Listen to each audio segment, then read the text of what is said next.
So how do we structure group trainings? And here I'm really just going to go over the big picture of things and then go more into detail. So in essence, we have trainings that started early on every Friday night. It happened between 7 and 9 p.m. and later on got extended from 7 p.m. to 10 p.m. We thought 2 hours was essentially a bit too short, especially when you're starting to see that you have more and more material to practice. The way that it's structured would be about, let's say, 45% or half of the training would be dedicated to jazz, only jazz. Everybody does jazz, no Lindy Hop. And this is very important. I'll go into why afterwards. And then the other half is, of course, Lindy Hop. And we will also reserve some time, maybe about 30-20 minutes for a session, a jam session, where just people freestyle all together. It brings people together, and it's a very nice way to train. And that also, I'll explain why in detail. So first of all, why is it so important that you focus on jazz at trainings? Well, first of all, it's extremely inclusive. You don't need a partner to be able to start dancing. And second, it's going to drastically improve everybody's level when it comes to even Lindy Hop dancing, even couple dancing. It's going to improve your rhythms, it's going to improve your flow, your style, it's going to improve your understanding of the dance, the history, everything. It's all going to come together. The first thing that we really truly work on is our classic routines. And in that case, the first trainings that we did, we would dedicate them to essentially classic routines. And classic routines could be like the Shim Sham, the Tap Shim Sham, the Alan Leon Shim Sham, the Tranky Doo, the Big Apple, the Hand Clapping by Mamalou Parks. All these classic choreographies, you can learn these all together. And we would sort of set ourselves a goal in time. We've noticed that when you set a goal, for example, a performance or a video or something that you can all do together, it kind of puts this positive pressure on everybody to deliver on time and to kind of work on it.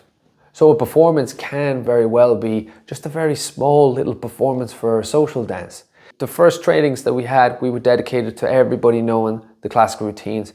And this is the difference between a class and training. A class, you would break down things for everybody. You would have somebody leading everybody, the whole group, all the time. When it came to trainings, I would break down a little bit the Big Apple. But you would do it for what? At most 10 minutes. And then everybody else just learns by themselves.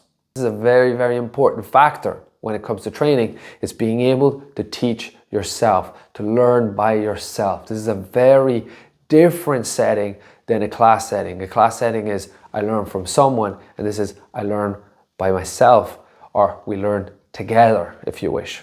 Now, the other reason why you want everybody to do jazz all together at the same time, and then only then afterwards do Lindy Hop, it allows for the fact that there's not this kind of mess where some people are doing air steps in the corner, and then it becomes dangerous for those that aren't paying attention to those air steps and might be walking by. And when you start going into jazz, you can teach everybody the same kind of steps, or people get inspired by what you're working on, whereas it's less transferable to when somebody's now working on a California in some corner, and you might not have a partner that day, might not be able to join in.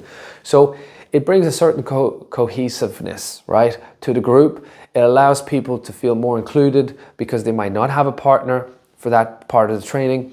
And it allows for some sort of form of safety and sharing of knowledge, relating to what you're doing. So when you go into Lindy Hop, now that everybody's kind of working on Lindy Hop and doing their air steps, for example, now people could spot each other and work on the same air step. So the transfer of knowledge is much easier, and the working together part is much easier as well. And this is something that we've kept through the years. It was established from kind of day one, and it's something that keeps on working even today. Then when it comes to the jam sessions at the end, or you could call it just a session if you want, if you're scared of the word jamming, but it's essentially just go into a circle and let one by one go in. Now, when we do it here in Brussels, we like to stay for long, right, inside the jam. The whole point The whole point is that you're able to get into your zone, get into your pocket, start to feel. It's also, you're training your mentality relating to the dance, okay? And I'll go into a more detailed chapter about getting into that space and how to enable that space for others as well. But being able to, say, dance for a minute and a half, even maybe 2 minutes, even, who knows, even the whole entire song, why not? By yourself and having others watch, people can really get inspired by you. You kind of get lost in that moment, start tapping into your creativity, start killing your ego and stop judging yourself or, you know, thinking that others are judging you and these kind of things. It's going to really nourish other people's ideas and other people's flows, and get the train to look at stylistic choices and flavor and flow and all these kind of concepts that are sometimes hard to put a definition on. So there you go. That's mainly how we structure our trainings overall. And now I'm going to go more into detail.